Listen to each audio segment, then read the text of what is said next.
Hello નમસ્કાર ગુજરાત, હું વિજયવાડા સરકારી ભરતી ચેનલ ઉપર તમારું ખૂબ ખૂબ સ્વાગત કરું છું। આજે આપણે વાત કરીશું ગુજરાત પર્યટન વિભાગ દ્વારા જે ભરતી જાહેર કરવામાં આવી છે।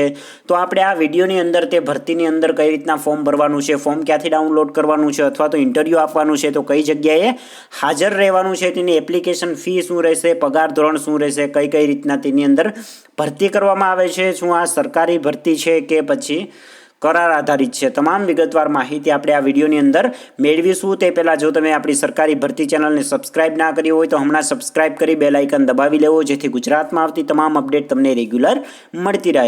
જેવી રીતના તમે જાણો છો કે ગુજરાતની અંદર જે પર્યટન વિભાગ દ્વારા જે એપ્રેન્ટિસની વિવિધ જગ્યાઓ માટે ઘણી બધી જગ્યાઓ માટે ભરતી જાહેર કરવામાં આવી છે, અલગ અલગ લોકેશન માટે, જેમાં ગાંધીનગર, વડોદરા, બીજી ઘણી અમદાવાદ જેવી અલગ અલગ બ્રાન્ચનો સમાવેશ થાય છે, અલગ અલગ વિભાગનો સમાવેશ થાય છે। તેમાં 19/2 થી 24/2 સુધી ઇન્ટરવ્યૂની તારીખ શેડ્યુલ નક્કી કરવામાં આવ્યું છે। અલગ અલગ લોકેશન માટે અલગ અલગ તારીખો નક્કી કરવામાં આવી છે। તે તારીખ દરમિયાન જે તે સ્થળ ઉપર ઇન્ટરવ્યૂ લેવામાં આવશે। તે આપણે આગળ વાત કરશું કે કયા સ્થળ ઉપર ઇન્ટરવ્યૂ દેવું હોય તમારે તો કેટલી તારીખે તમારે ઇન્ટરવ્યૂ આપવાનું છે અને તેનું એડ્રેસ શું રહેશે, બરાબર છે। તો તે પહેલાં પગાર ધોરણની વાત કરી લઈએ। જો તમે એપ્રેન્ટિસની પોસ્ટ માટે અરજી કરો છો તો તમારો પગાર ધોરણ 14,000 સુધી, બેઝિક પગાર ધોરણ 14,000 સુધી તમને આપવામાં આવશે, તે ખાસ ધ્યાનમાં લેવું। અને એજ્યુકેશન સંબંધિત વાત કરીએ તો જે આ એપ્રેન્ટિસની ભરતી છે તેની અંદર એજ્યુકેશનની વાત કરીએ તો તમે જો ગ્રેજ્યુએટ પાસ હોય કોઈ પણ માન્યતા પ્રાપ્ત યુનિવર્સિટી અથવા તો બોર્ડમાંથી, તો તમે આ પોસ્ટ માટે અરજી કરી શકો છો, બરાબર છે। જો તમે ગ્રેજ્યુએટ પાસ કરેલું હશે તો જ તમે આ પોસ્ટ માટે અરજી કરી શકશો, 12 પાસ ઉપર આ ભરતી નથી કરવામાં આવતી। હવે એપ્લિકેશન ફીની વાત કરી લઈએ તો જો તમે આ પોસ્ટની અંદર અરજી કરો છો તો તમારે કેટલી અરજી ફી ભરવાની થશે। જો તમે જનરલ, ઓબીસી, ઈડબ્લ્યુએસ કોઈ પણ કેટેગરીની અંદર હોય, તમારે કોઈ પણ જાતની અરજી ફી ભરવાની નથી, મફતમાં નિઃશુલ્ક તમે આ પોસ્ટની અંદર ફોર્મ ભરી શકો છો। ફોર્મ તો ભરવાનું નથી પરંતુ ઇન્ટરવ્યૂ દઈ શકો છો, બરાબર છો। હવે ઇન્ટરવ્યૂ કઈ રીતના દેવાનું છે તે આપણે આગળ વાત કરશું। પહેલાં એજ લિમિટની વાત કરી લઈએ કે તમારી વય મર્યાદા કેટલી હોવી જોઈએ, તો તે પણ કોઈ પણ જાતનું બંધન રાખવામાં આવ્યું નથી। તમે કોઈ પણ એજના હશો અને ગ્રેજ્યુએટ પાસ હશો તો તમે આની અંદર ઇન્ટરવ્યૂ આપી શકશો।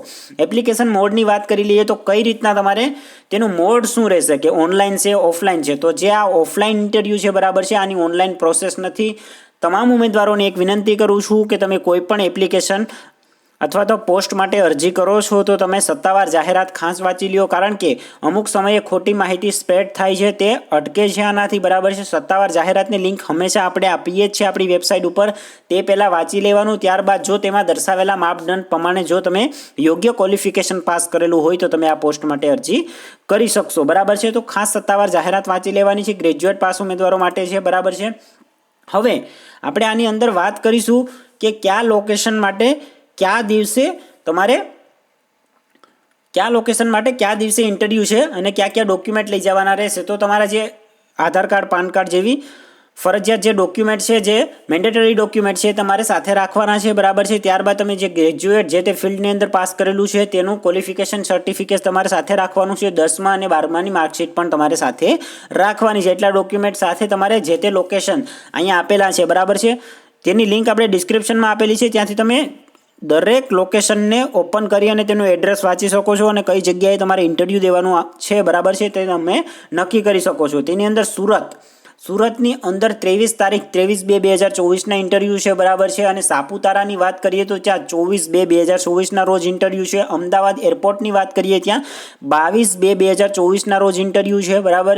હવે ગાંધીનગરની વાત કરીએ તો ત્યાં માર્કેટ રિસર્ચની અંદર 19/2/2024ના રોજ ઇન્ટરવ્યૂ છે। જ્યારે વડોદરા એરપોર્ટની વાત કરી લઈએ ભરતી માટે તો ત્યાં 20/2/2024ના રોજ ઇન્ટરવ્યૂ છે। ગાંધીનગરની વાત કરીએ માર્કેટિંગ અને પ્રમોશન બ્રાન્ચની અંદર છે તેમાં 20/2/2024ની રોજ ઇન્ટરવ્યૂ રાખેલું છે।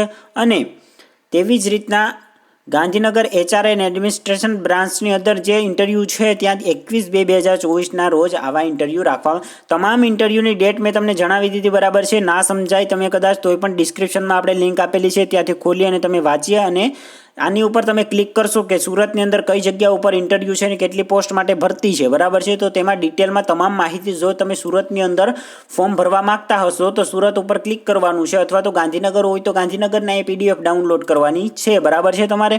હવે તે PDFની અંદર તમામ માહિતી લખેલી છે કે TIB સુરતની અંદર જે એક પોસ્ટ માટે ભરતી છે તેમાં એની ગ્રેજ્યુએટ અપ્લાય કરી શકે છે. મંથલી સ્ટાઇફન આપશે 12,000 રૂપિયા અને મંથલી સ્ટાઇફન અહીંયા છે ગ્રેજ્યુએટ લોકો માટે 14,000 રૂપિયા આપેલ છે, બરાબર છે. તેનું એડ્રેસ પણ અહીંયા આપેલું છે, ઇન્ટરવ્યૂ ડેટ આપેલી છે, બરાબર છે.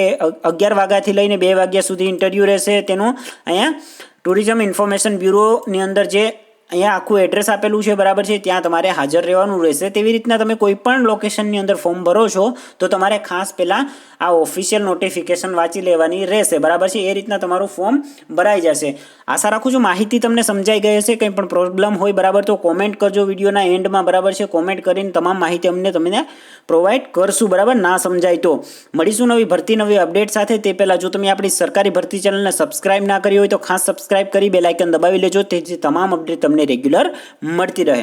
જય હિન્દ, જય ભારત.